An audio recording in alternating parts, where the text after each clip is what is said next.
Assalamualaikum dan salam Saudaraku sayang. Bersama saya Alfaris Jemurin.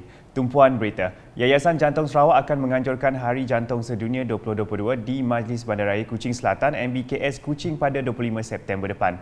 Timbalan Premier Sarawak yang juga Timbalan Pengurusi Yayasan berkenaan, Datuk Seri Profesor Dr. Sim Kui Hian memberitahu sambutan bertemakan Use Heart for Every Heart itu kembali diadakan setelah 2 tahun tidak dapat dianjur ekoran pandemik COVID-19. And for World Heart Day this year, our chairman is our governor. He has we have invited him to come with us to walk a mile. Yeah, and the registration for walk a mile is 10 ringgit. Because we have to give you T-shirts, we have to give you lucky draw, we have to give you so many things, we have to give balloon, we have to give breakfast, so $10 registration fees is more a token rather than actually. Dalam sidang media di Kuching pada Rabu, beliau yang juga pengerusi penganjur memaklumkan pelbagai aktiviti akan berlangsung pada hari berkenaan seperti pemeriksaan kesihatan percuma, ujian kecergasan oleh pakar fizioterapi Pusat Jantung Sarawak dan pelbagai lagi. Menteri Kesihatan Awam, Perumahan dan Kerajaan Tempatan Sarawak itu menambah, Yayasan Jantung Sarawak juga bekerjasama dengan Universiti Teknologi Swinburne untuk menganjurkan Cartoon and Doodle Competition bersempena dengan Hari Jantung Sedunia. Jelasnya pertandingan ini terbahagi kepada 3 kategori iaitu pelajar sekolah rendah, pelajar sekolah menengah dan pelajar universiti atau college. Yes, this year, apart from the word amount, we have very special, which is Swinburne University. They have this cartoon and doodles, doodle arts, and which is art competition. Because we basically want to get the young people to come in.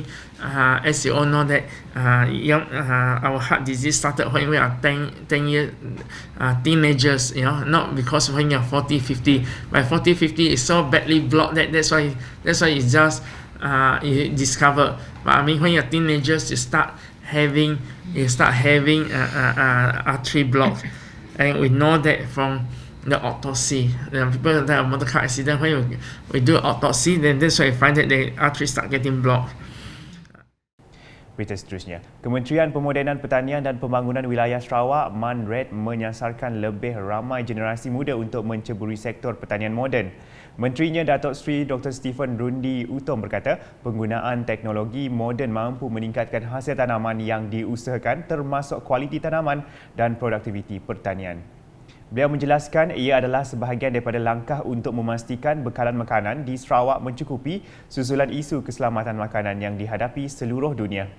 Justru itu ketika mengadakan lawatan ke ladang hidroponik dan fertigasi di Semariang Kuching pada Rabu, Datuk Seri Dr. Stephen memberitahu pihak kementerian sentiasa bersedia menyokong generasi muda dari segi pengetahuan serta kemudahan dalam bidang pertanian moden.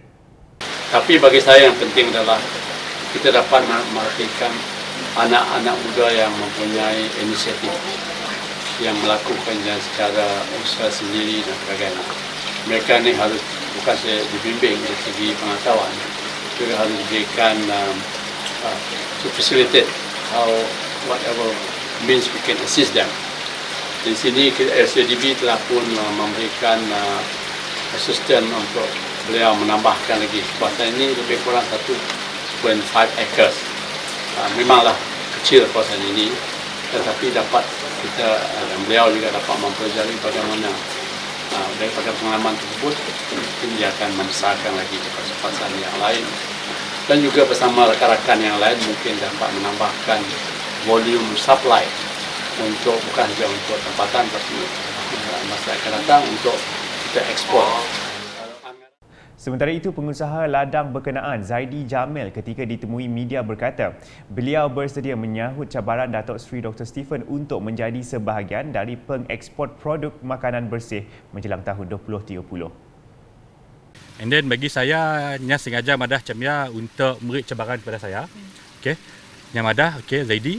Okey, daripada 1.5 acre gini you nak build up semestinya tempat kita mesti cari tempat lain.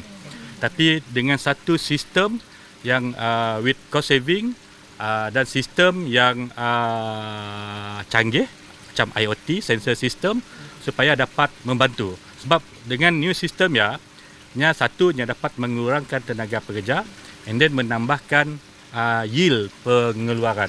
Tapi dalam masa yang sama kita dapat mengurangkan kos dan sikit lagi kita dapat berjual direct dengan komuniti kita. Jadi kita terlalu berharap dengan pemborong.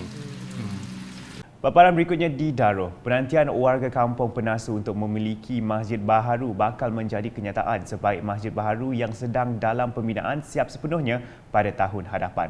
Menurut Ahli Dewan Undangan Negeri Daro, Safi'i Ahmad, projek pembinaan masjid baharu yang menelan kos sebanyak 1.46 juta ringgit itu telah bermula dan ia dijangka siap sepenuhnya pada Julai 2023. Katanya pembinaan masjid berkenaan telah diluluskan oleh Premier Sarawak Datuk Patinggi Tan Sri Dr. Abang Abdul Rahman Zohari Tun Datuk Abang Openg di bawah peruntukan projek rakyat.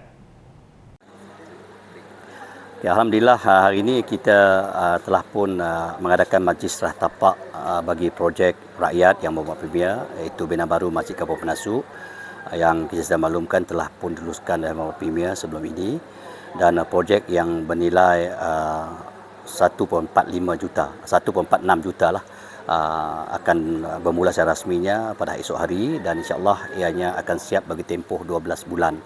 Dan apa yang kita hari ini juga pengisiannya kita adalah bersama-sama pihak Jabatan Tanah Sabit dan pihak Jabatan Agama Islam bahagian Mukah daerah Daro untuk sama-sama melaksanakan apa dipanggil sebagai penentuan arah kiblat. Dan dengan adanya teknologi yang terbaru kini ialah kita dapat memastikan bahawa arah kiblat bagi masjid itu akan berada di kedudukan yang betul.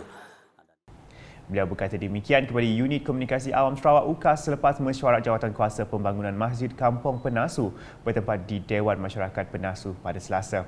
Menurutnya, pembinaan masjid baharu itu amat dinantikan penduduk Kampung Penasu berikutan keadaan struktur masjid lama yang diperbuat daripada kayu semakin usang dan memerlukan banyak kerja-kerja baik pulih. Selain itu, katanya lokasi masjid lama yang terletak berhampiran dengan tebingan sungai juga menjadikannya tidak lagi sesuai dan berbahaya untuk digunakan kerana masalah hakisan yang teruk. Sementara itu, penghulu Kampung Penasu, Keria Rabi'i, mengucapkan syukur dan terima kasih kepada Premier Sarawak kerana merealisasikan impian penduduk di situ untuk memiliki masjid baharu. Assalamualaikum warahmatullahi wabarakatuh.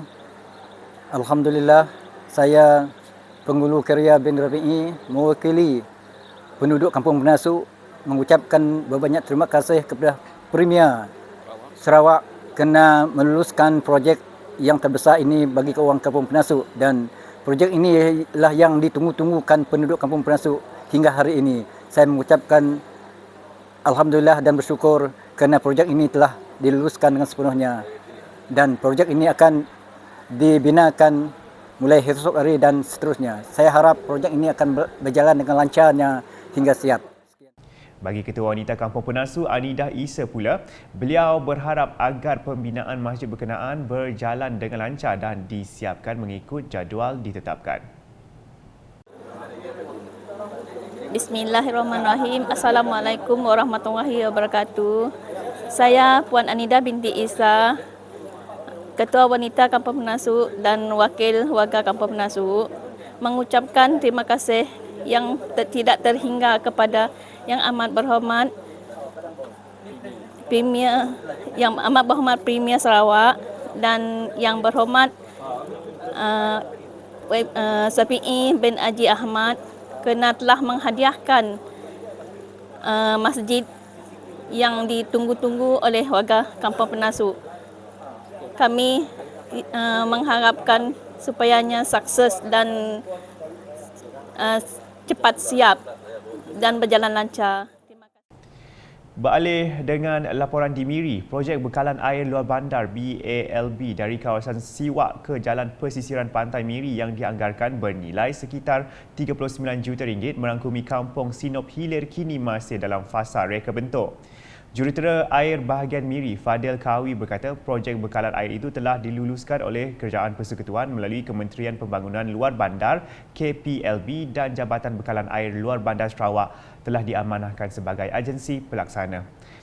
Menurutnya, skop projek itu merangkumi kerja pemasangan paip baru, pemasangan paip submarin, pembinaan tangki aras tinggi dan pembinaan stesen pam penggalak. Beliau berkata demikian dalam sidang media di Pejabat Jebab bahagian Miri pada Selasa bagi memberi penjelasan susulan aduan penduduk kampung Sinop Hilir berkenaan isu ketiadaan bekalan air seperti yang dilaporkan di dalam media tempatan.